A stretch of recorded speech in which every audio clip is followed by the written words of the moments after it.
আজকে আলোচনা করব খুব কমন একটা ব্যাপার নিয়ে। আমাদের বাসায় মা বাবা, দাদা দাদি, নানা নানি, চাচা চাচি যারা বয়স্ক মানুষ আছেন, কম বেশি সবাই হাঁটুর ব্যথা নিয়ে ভোগেন, ঠিক নয় কি? হাঁটুতে কমন একটা ব্যাপার, ডাক্তার কাছে গেলে বলে আপনার হাঁটু ক্ষয় হয়ে গিয়েছে। আসলে কি ক্ষয় হয়ে গিয়েছে বা কী ধরনের ক্ষয় হয়েছে, কেন হয়েছে, এগুলো তো জানা উচিত, ঠিক নয় কি? হাঁটুতে সাধারণত আমাদের হাঁটুর উপরে একটা পাতলা হাড়ের একটা আবরণ থাকে, যাকে আমরা কার্টিলেজ বলি বা তরুণাস্থি। এই কার্টিলেজটা বয়সের সাথে সাথে ডিজেনারেটিভ চেঞ্জ হয়, তার মানে হচ্ছে বয়সজনিত কিছু ক্ষয় হয়, যার কারণে আমাদের কার্টিলেজ বা তরুণাস্থিটা সরে গিয়ে আমাদের যে হাড় থাকে, হাড়টা এক্সপোজড হয়ে যায় এবং যে কোনো ফ্রিকশনে এই এক্সপোজ হাড়ের মধ্যে যখন ঘষা লাগে তখন দেখা যায় পেশেন্ট খুব ব্যথা অনুভব করে। বিশেষ করে হাঁটুকে যখন 90 ডিগ্রির বেশি ভাঁজ করা হয় তখনই পেশেন্ট আমাদেরকে বলেন যে আমি প্রচণ্ড ব্যথা পাই যখন আমি হাঁটুটা গুছাতে যাই। ইউজুয়ালি যেসব মহিলা বা পুরুষরা হাঁটু ভেঙে বসে যে কাজগুলো করেন, বিশেষ করে আমাদের মা, চাচি বা খালারা দেখা যায় যে মাটিতে বসে কাজ করছেন, হাঁটু গেড়ে বসে কাজ করছেন, রান্নাবান্না করছেন, এইসব ক্ষেত্রে এই প্রবলেমটা বেশি হয়ে থাকে। আরও কমনলি পেশেন্ট আমাদেরকে বলে থাকে যে আমি যখন সিঁড়ি বেয়ে উঠানামা করতে যাই, আমি যখন উঁচু নিচু জায়গায় হাঁটি, অথবা আমি নামাজ পড়ার সময় যখন হাঁটু গেড়ে বসি তখনই প্রচণ্ড ব্যথা হয়।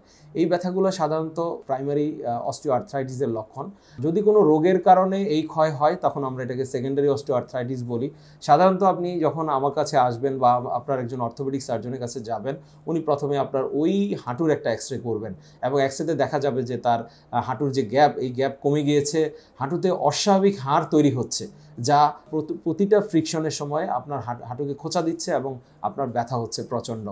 পাশাপাশি আমরা কিছু রক্তের পরীক্ষা করি, কারণ এই ধরনের কন্ডিশনে ব্যথার ওষুধ দিতে হয়। আপনার কিডনি ভালো আছে কিনা, ডায়াবেটিস নিয়ন্ত্রণে আছে কিনা, এটা অবশ্যই লক্ষ্য করতে হবে। কিছু নিয়মকানুন এবং ওষুধ বা ব্যায়ামের মাধ্যমে আপনি ভালো থাকতে পারেন। সাধারণত দেখা যায় শুধুমাত্র একটু ব্যথার ওষুধ সাথে আপনি একটু নিয়মকানুন মেনে চললে এই রোগ থেকে ভালো থাকা সম্ভব। কী নিয়ম মানতে হবে এটা আমাদের জানা দরকার। এই ধরনের রোগী অবশ্যই স্কোয়াটিং অ্যাভয়েড করবে। তার মানে হচ্ছে উনি চেয়ার বা চেয়ারের চেয়ে নিচু কিছুতে বসবে না। চেয়ারে বসতে পারবেন, চেয়ারের চেয়ে নিচু কিছুতে বসা ওনার জন্য নিষেধ। বিশেষ করে নিচু মাটিতে বসা, পিঁড়িতে বসা, ইভেন আমরা কোথাও বসে নামাজ পড়ার মতো করে বসে গল্প করছি, এই ধরনের কাজগুলো একটু অ্যাভয়েড করতে হবে। নামাজটা একটু পা ছড়িয়ে পড়লে অথবা বসে পড়তে পারলে ভালো। পাশাপাশি উনি ভারী কাজ করবেন না, উনি গরম সেঁক দিতে পারেন। গরম সেঁক দিলে ওই এরিয়াতে ব্লাড সার্কুলেশনটা বেড়ে যায়, যার কারণে পেইন কম হয়। এবং পাশাপাশি উনি ভিটামিন ডি এবং ক্যালসিয়াম সাপ্লিমেন্ট নেবেন, তাহলে উনি ভালো থাকতে পারবেন। যদি অত্যধিক ব্যথা হয়, গ্রেড 1, 2, 3 অস্টিওআর্থ্রাইটিস হয়, সেসব ক্ষেত্রে আমরা দেখা যায় যে হাঁটুর ভিতরে এক ধরনের ওষুধ পুশ করে দেই, যার কারণে ভিতরের ইনফ্লামেশন বা প্রদাহটা কন্ট্রোলে চলে আসে এবং রোগী বেটার ফিল করে। তবে মনে রাখতে হবে এই রোগের কোনো পার্মানেন্ট চিকিৎসা নেই। এটাকে ডায়াবেটিসের মতো, প্রেশারের মতো নিয়ন্ত্রণে রাখতে হবে। অবশ্যই নিয়ন্ত্রণে রাখতে হবে। আপনি যখনই অনিয়ম করবেন তখনই আপনার এই ব্যথা আবার শুরু হবে এবং আপনার ব্যথা বেড়ে যাবে। যেহেতু অস্টিওআর্থ্রাইটিস নি এটা খুব কমন একটা ব্যাপার, সেহেতু অনেকেই এই ব্যাপারে চিকিৎসা দিয়ে থাকেন।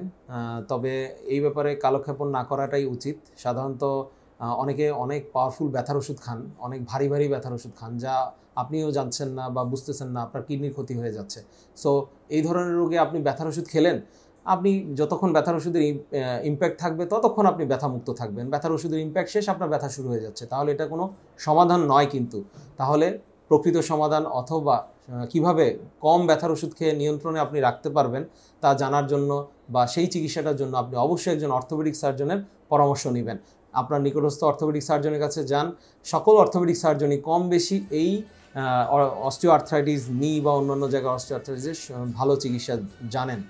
সো আমি বলবো যে এই ধরনের কন্ডিশনে আপনি এখানে ওখানে না ঘুরে অবশ্যই একজন ভালো অর্থোপেডিশিয়ানের শরণাপন্ন হন। তাহলেই আপনি এবং আপনার মা, বাবা এবং নানা নানি, চাচা চাচি যারা বয়স্ক মানুষ এই রোগে ভুগতেছেন তারা ভালো থাকতে পারবেন।